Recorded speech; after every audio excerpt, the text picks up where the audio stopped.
Hey, welcome back to Room 237. This is John coming at you with another horror movie review, because that's pretty much what I'm trying to do with this channel, is horror movies and comics.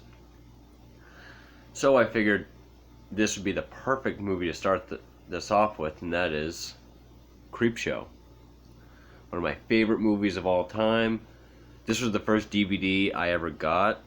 I got this for Christmas in 5th grade back in 2002. So I've had this DVD for 17 years and still in excellent shape. So why did I choose this? Well, because this was the first horror movie I fell in love with. Because I saw this even younger. I saw this when I think I was in like 2nd or 3rd grade. It was on HBO at my grandmother's house. And also, just because it's the other way up here, so never mind. I do have the comic book for Creepshow. I'll probably do a review for that soon too. But yeah, I really want to make this for horror movies and comic books. And Creepshow is the perfect blend of that, because it's screenplay by Stephen King, directed by George Romero, and special makeup and gore effects by Tim Savini. All three of them were wildly influenced by EC comics of the 1950s, Tales from the Crypt, Vault of Terror, Jolting Tales. Very horrific, violent, scary comic books. But of course, comic books Code of Authority took the... I'll get more into that when I talk about the comic. So they just wanted to do a film that paid homage to that, and that became Creepshow. And this was a sleeper hit. I mean, this came out in 1982. No one expected it to take off at all. And it was quite a big hit. It made more money than expected. Got way better reviews than expected. And this is a perfect example of the kind of horror movie that I love.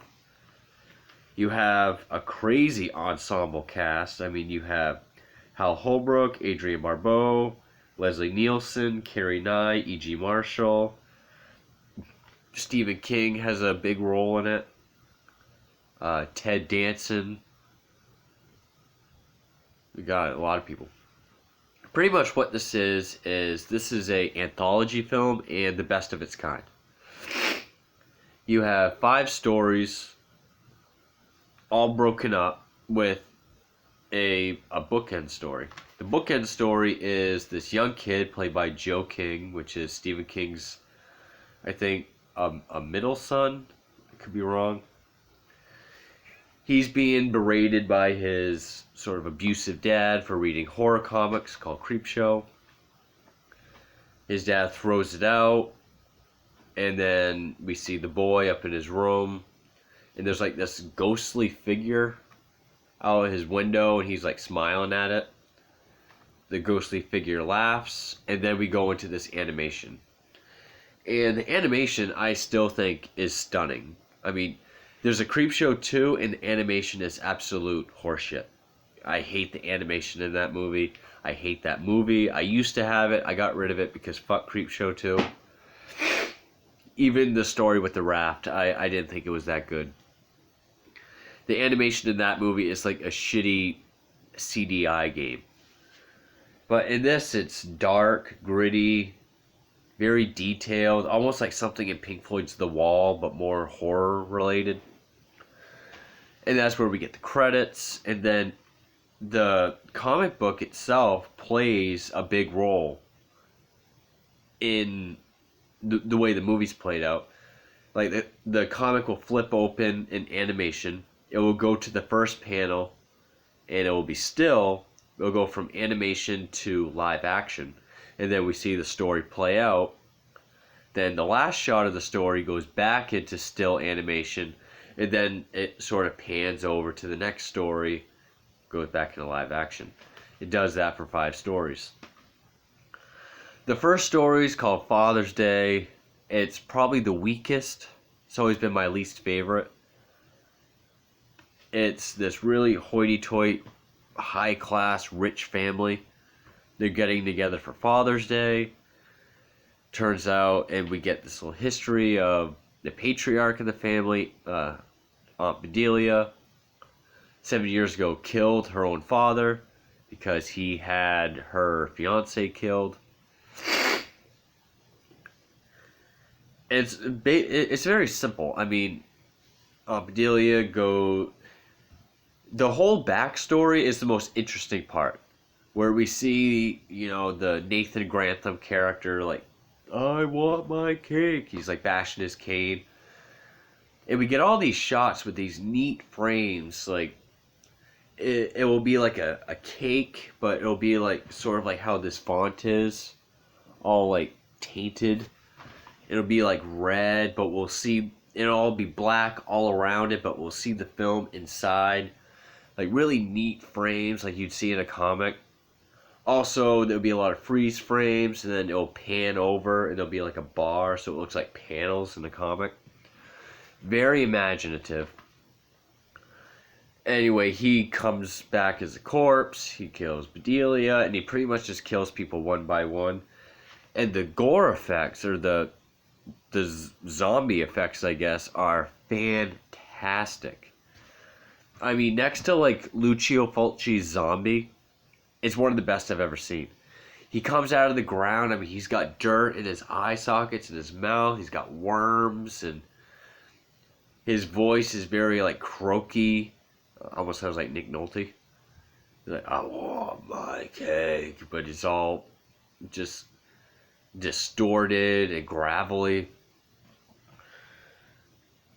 You do get one weird part. You get a very young performance by Ed Harris. He's sort of married into the family and he's not well respected.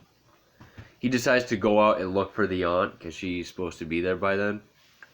He falls into the grave, and all of a sudden the headstone slowly keeps like moving, and he won't get out of the fucking grave. And then he looks, and the corpse is standing way over there, and the corpse sort of like points, and then it falls on him. The giant ass, like it's like one of those big statue-y tombstones, just fucking falls on him. You hear a nice squash. Grabs a hold of a woman's head, just like cranks it all the way around. And then finally it ends with he has a head on a platter with frosting and candles. Like, I got my cake. Also, the soundtrack is, I love it. It's one of my favorite scored horror films. Really like old school horror, church organ and piano.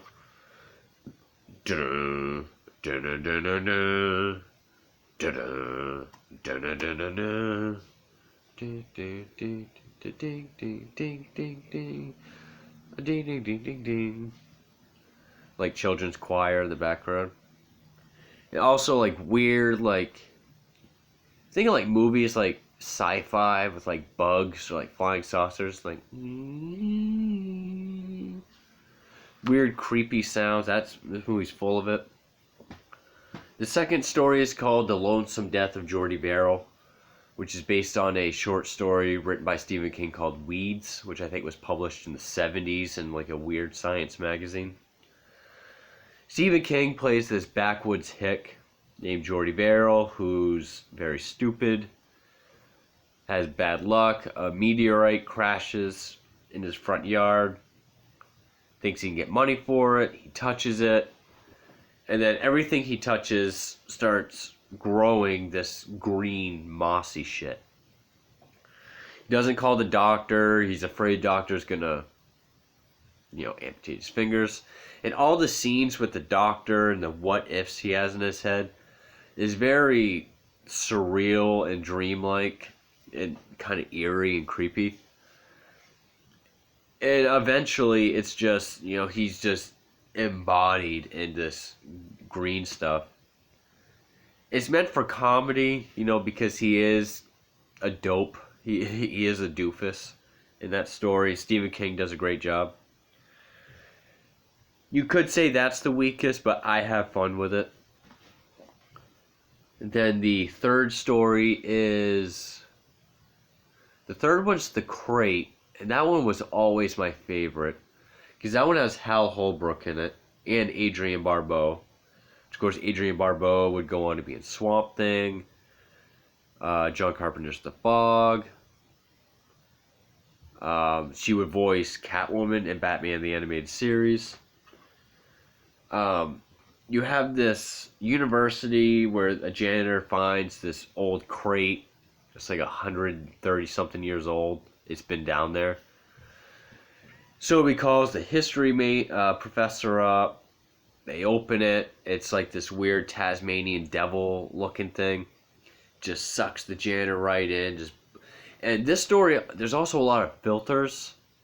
Because it also does this great job. Like when someone screams, there'll be like this red light over them. But the background will be like this weird... It's kind of like when you get your picture taken somewhere. It's like you can tell it's a backdrop with like weird effects behind it, so it looks like a splash page in a comic. Very well done. And Hal Holbrook plays the English professor, and Adrienne Barbeau is his wife, who is just a total bitch. You get that Hal Holbrook, he has a couple fantasies where he actually kills her.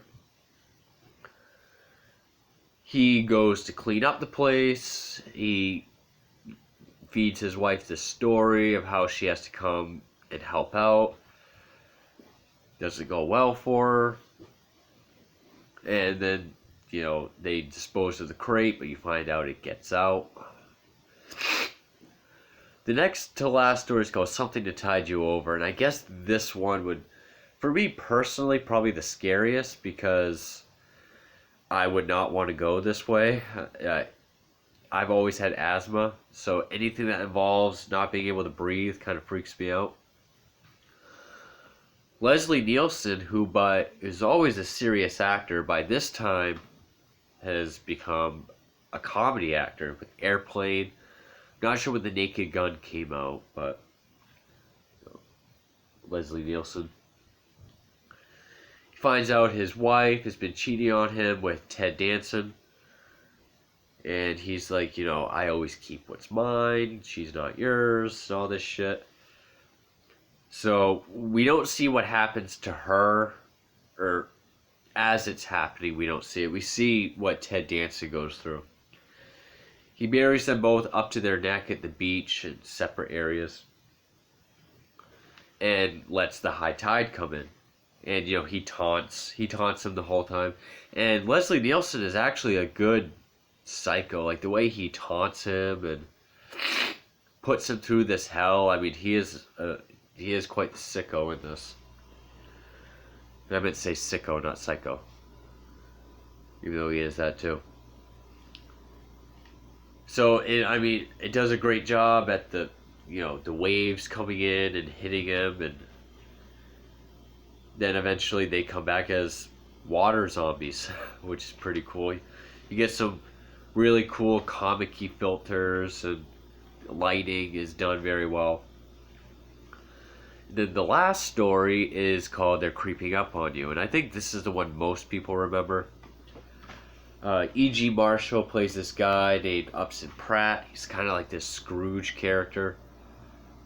Big time, like billionaire CEO guy. He lives up in this penthouse that is like, it's all white, all sterile. No furniture really, just like a computer, a jukebox.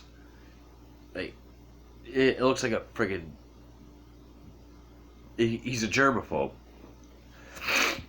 And he's always talking to people on the phone, but when he puts it on speaker, he wraps his finger in like paper towel, and like he's always washing his hands. He's a fucking prick.